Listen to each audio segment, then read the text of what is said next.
बार गए थे हाँ ठीक होने, हाँ दिसंबर में। तो दिसंबर में गए थे, फिर वहाँ से हम 5 किट लाए और घर पे आके पहले 5 हवन किया, फिर वापस गए। आप देख सकते हैं ना, खींच रहा है कोई। मुझे पता है आप बोल नहीं पा रहे हैं, फिर भी मैं एक शक्ति भेजता हूँ यहाँ से, अभी जरा सी देर में आप बोल पाएंगे जी। फिर क्या हुआ? फिर 5 हवन किया, उसके बाद हम वापस गए वहाँ पे 6वां और 7वां हवन का किट लेने। वापस आए और 6वां और 7वां हवन किया, जो उनकी प्रोसीजर है वो। चल पीछे हट, चल नीचे जा, नीचे जा, चल नीचे जा, नीचे, वरना तेरा प्राण खींच लूंगा फिर मैं। चल नीचे जा।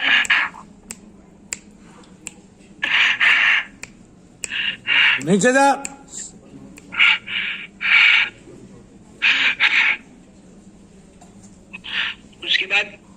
उसके बाद हमने जो मौनी अमावस्या थी फरवरी में, तो वहाँ पे हमने पहली अमावस्या अटेंड की। और फिर वो जैसा बोलते हैं कि एक पूर्वज जो शेष रह जाते हैं, तो फिर घर आ गए वापस। उसके बाद भाई तुम्हारे से सांस नहीं लिया जा रहा, पूर्वज क्या करेगा? सांस तुम्हारे से नहीं लिया जा रहा। कितने टोटल पैसे खर्च किए आपने वहाँ? हमने मतलब तकरीबन 40-45,000 खर्च किए मन भैया। और फिर आने जाने में अलग? हाँ, आने जाने में अलग, फिर रहने का तो फिर वहाँ पे कहीं पे हॉल में भी सो गए थे। हॉल में भी सोने की अनुमति अभी है? हॉल में आपको किराए पे दरी और गद्दे मिल रहे थे? हम बोल नहीं पा रहे। अभी बोल लोगे, कोई दिक्कत नहीं। ये देखो इस बच्चे की हालत कितनी खराब है, ये बोल तक नहीं पा रहा है। और इसके सारे हवन और क्रिया हो चुकी है। 45,000 कुछ का खर्चा ये करके आया है, और आने जाने का खर्चा भी इसका अलग हुआ है। ये देखिए, और क्या कहते हैं 10 करोड़ का इनाम अब किसको मिलेगा, ये बात तो बताइए जरा। ये तो मेरी आंख में ही नहीं देख पा रहा है, बात की बात तो अलग है। मुझे देखते ही इसको ऐसे होने लग गया। सब गलत है, वहाँ पे सब झूठ चलता है। भाई फोन दे अपना, वो मैसेज निकाल के। पेट में पूर्वज एक छोड़ देते हैं, फिर खुद ही बात करते हैं। ये किसी का पूर्वज नहीं छोड़ते।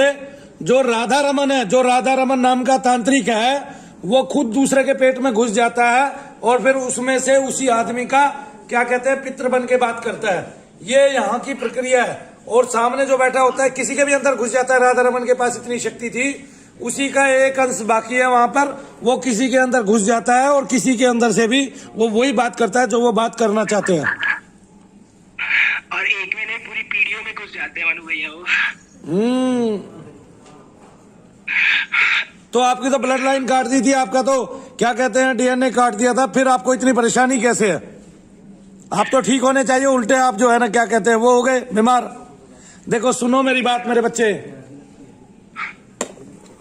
आप एक बहुत बड़ी, दिखाओ जी वो दिखाओ पेज, आप एक बहुत बड़ी आध्यात्मिक लूट का हिस्सा हो। क्या हो? बहुत बड़ी आध्यात्मिक लूट का हिस्सा हो आप। बहुत बड़ी आध्यात्मिक लूट का हिस्सा हो आप। ये आध्यात्मिक लूट कोई छोटी मोटी लूट नहीं है। कहां गया भाई? ये आध्यात्मिक लूट कोई छोटी बड़ी लूट नहीं थी। ये लूट बहुत करोड़ों रुपए की लूट है। ये कम से कम 2000 करोड़ के लगभग की लूट है मेरे भाई, मेरे बच्चे। ये इतनी को ले आती है बेहिसाब। और हमें दृष्टि से बांध दिया, हमारी दृष्टि है ना। बहुत सारे तांत्रिक है, मतलब शरीर में छेद भी है, जाते हैं आते हैं, हाँ। पैर भी काटते हैं। एक बार हमारे, और सबसे बड़ी बात, कोई मेहनत नहीं करता, फ्रॉड करता है। किसी को एक रसीद तक नहीं दी है। दुनिया में कोई संस्था ऐसी नहीं है जो आप उसको दान करते हो और वो आपको दान की कोई रसीद ना दे। ये मेरे भाई 5 लाख लोग 35,500 रुपए के हिसाब से दे चुके हैं। इतनी बड़ी आध्यात्मिक लूट है, और आप उस लूट का हिस्सा हुए हो। जो 5 लाख लोग 35,500 के हिसाब से रुपया दे चुके हैं। तो ये कितना करोड़ रुपया होता है पता है आपको? ये 210 करोड़ रुपया के करीब लगभग होता है, ज्यादा होता है। देखो भाई कितना करोड़ रुपया होता है, 17 से। अरे इसने ठीक से नहीं भेजा हुआ। ये देखिए अभी भी इस लड़के का क्या हाल है, ये सारे के सारे प्रोग्राम कर चुका है। कितने लोग, हजारों लोग, लाखों लोग ये प्रोग्राम कर चुके हैं। ये देखिए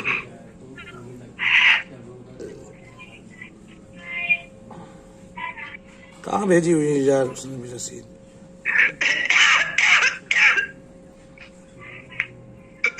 कहाँ है राजवीर सारस्वत का मैसेज? यार जो दीपदान और ओम नमः शिवाय ओम करते हैं तो कोई और खा जाता है।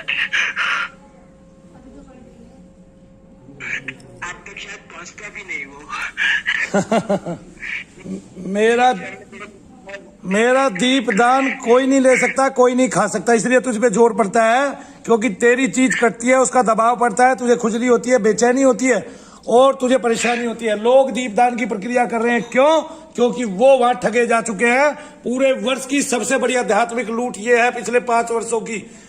अभी तक इस सरकार में कोई भी घोटाला नहीं हुआ, कोई भी घोटाला। ये सबसे बड़ा क्या कहे आध्यात्मिक लूट हुई है, घोटाला नहीं हुआ, लूट हुई है।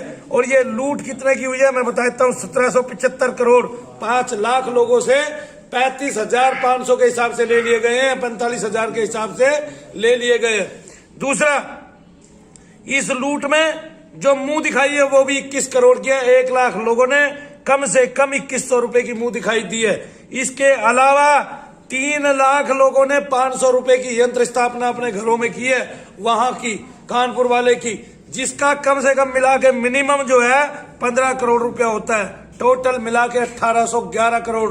लेकिन ये लूट यही नहीं थकी है, इस लूट में और भी बहुत कुछ शामिल है। इस लूट में होटल शामिल है जो 1200 रुपए एक नाइट के वहां पे लेता है, और वो भी खुद उन्हीं का होटल है। वो 2 लाख लोग कम से कम 1200 रुपए के हिसाब से वहां दे के रात बिता चुके हैं। 2 लाख लोगों ने 1200 रुपए नाइट के हिसाब से दिया है। और ये 22 करोड़ रुपया होता है, यानी कि ज्यादा ही होगा, कम नहीं होगा, क्योंकि हमने, और ये देखिए 1.5 लाख लोग कम से कम 100 रुपए खाने की प्लेट का दे चुका होगा अभी तक। वैसे तो ये संख्या ज्यादा है, इसलिए 15 करोड़ रुपया लोग वहां दे चुके हैं। टोटल मिला के 2000 करोड़ से ऊपर की आध्यात्मिक लूट हुई। आध्यात्मिक लूट, इससे बड़ी ठगी आज तक संसार में हुई नहीं है। ये पिछले 2 साल की सबसे बड़ी लूट हुई है आध्यात्मिक। एक महात्मा था, हाथ उठा के सबको बताता था, तूने गधा नहीं देखा, तूने ये नहीं देखा, तूने वो नहीं देखा। 2000 करोड़ की लूट उसकी थी, लेकिन इसकी ज्यादा लूट बढ़ती जा रही है। अभी इसकी लूट जो है आध्यात्मिक, ये 10,000 करोड़ तक पहुंच सकती है, 20,000 करोड़ तक पहुंच सकती है, क्योंकि इसका संज्ञान लेने वाला कोई नहीं है। ये जो है ये लूट दुनिया की सबसे बड़ी लूट है जो आध्यात्मिक स्तर पर जो है लगाई जा रही है। इस लूट से जो है ना पता चलता है कि ऐसे ऐसे अध्यात्म का ढोंग करने वाले ऐसे ऐसे लोग, जिनसे एक भी आदमी ठीक नहीं होता। आप बताइए, आपने किसको देखा वहां ठीक हुए? नहीं ठीक होते। आपके संपर्क में कितने लोग थे वहां के? वहां पे भरे पड़े थे। और वो लोग इस आस में जाते रहते हैं कि मेरा 8वां हवन होगा और शायद मेरे को नई शक्ति खुले और नया जो है ना मेरा काम बन जाए। नहीं होता कुछ भी।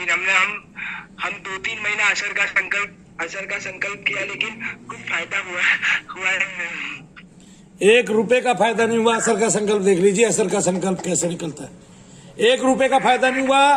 दुनिया की सबसे बड़ी आध्यात्मिक लूट का आप हिस्सा बने, आप भी लूटे। आपके पास क्या कोई पर्ची है, स्लिप है?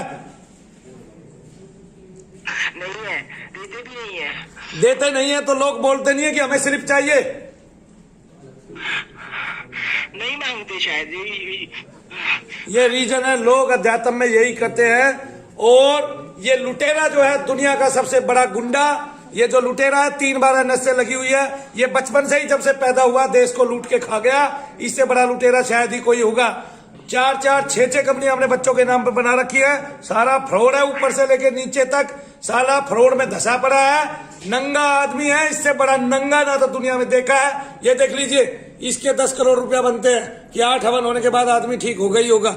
ये देखिए, और वहां से ठीक होने वाले पर कभी भूत प्रेत नहीं चढ़ते हैं। लेकिन मनु भैया के यहाँ आ गया ना, तो तेरी बात होगी मेरे से, तो साला बोलेगा कुछ और। अब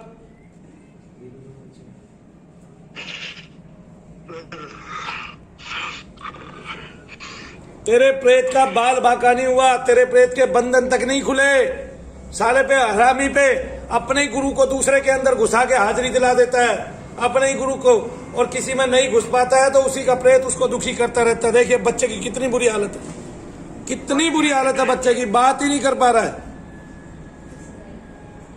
ये देखिए, ये भाई बड़ी आध्यात्मिक लूट का हिस्सा बना। 2000 करोड़ रुपए की बड़ी आध्यात्मिक लूट जो कानपुर वाले के तहत लूटी जा रही है। इतनी बड़ी लूट जो दुनिया में कहीं नहीं है। आत्मा के नाम पर ढकोसला केवल उसका और उसके गुरु तांत्रिक का, जिसने माता की फोटो ही बदल दी है, माता की जगह अपनी रखेल बैठा दी है बीड़ा दे के हाथ में। वो आदमी जो माता कामाख्या की जगह अपनी रखेल को बैठाए हुए है माता कामरू के नाम से, वो आदमी इतनी बड़ी लूट कर गया। 2000 करोड़ रुपए की लूट। अरे देशवासियों, भारत के देशवासियों, अगर कोई सत्यनिष्ठा के साथ प्राणपण से आपकी सेवा करता है, उस पर भरोसा करो। सब्ज बाग मत देखो, ऊंची बिल्डिंगें मत देखो, लोगों के होटल मत देखो। देखो ये उस लूट का हिस्सा है। और तुम सारे के सारे जान लो, इससे बड़ी लूट पिछले 5 साल में नहीं हुई है, और अभी ये लूट बढ़ती जा रही है आप लोगों के कारण। आपके पास एक पर्ची तक नहीं है। क्या नहीं है? पर्ची। एक पर्ची तक, एक स्लिप तक नहीं है कि आपने उस आदमी को इतना पैसा दिया है। अब अगर वो 1 नंबर का आदमी होगा तो आपको स्लिप तो कम से कम देगा। 100 रुपए के सामान को 3550 रुपए का बेचता है। इससे बड़ा हरामी दुनिया में कोई नहीं होगा, ना हो सकता है। ये भी देख लो, वो फोन आते रहेंगे, पीछे से बहुत फोन आ रहे हैं। ये भी देख लो मनु भैया जी के पास कितने फोन आते हैं, फोन कॉल आती है, और हमें बीच में जरूरत पड़ती है। खैर, हमें इससे मतलब नहीं, ये बच्चा ठीक हो, हम इसको बुलाना चाहेंगे 10 दिन के लिए अपने यहाँ पर धाम पे। जब कोरोना काल ठीक हो जाएगा, कोरोना का यहाँ से जो है खात्मा हो जाएगा दिल्ली से, तब हम इसको धाम पे बुलाकर ही ठीक करेंगे। क्योंकि ये एक ऐसा केस है फिर से हमारे पास जो रहकर ही यहाँ पर ठीक हो पाएगा। क्योंकि इस जैसे टट्टुओं से, इस जैसे उल्लुओं से और इस जैसे हरामियों से ये कभी बच्चे ठीक नहीं होने वाले, और भारत का भविष्य जो है बिगाड़ में रहेगा, अंधकार में रहेगा। लेकिन आप लोग जो मनु भैया को सुन रहे हैं, आध्यात्मिक लूट का हिस्सा ना बने। और जो कई हजार करोड़ रुपए आप लोगों ने दे दिया है इस कोरोना के काल में, उस आदमी ने सबको लूट लूट के खा लिया है। पहले एक महात्मा पकड़ा गया था, नंबर इसका भी है, लेकिन थोड़ा टाइम लगेगा, इंतजार कीजिए। शनिदेव महाराज साक्षात आके काल बन के उसको खा जाएंगे। जय शनिदेव भक्तों, जय शनिदेव।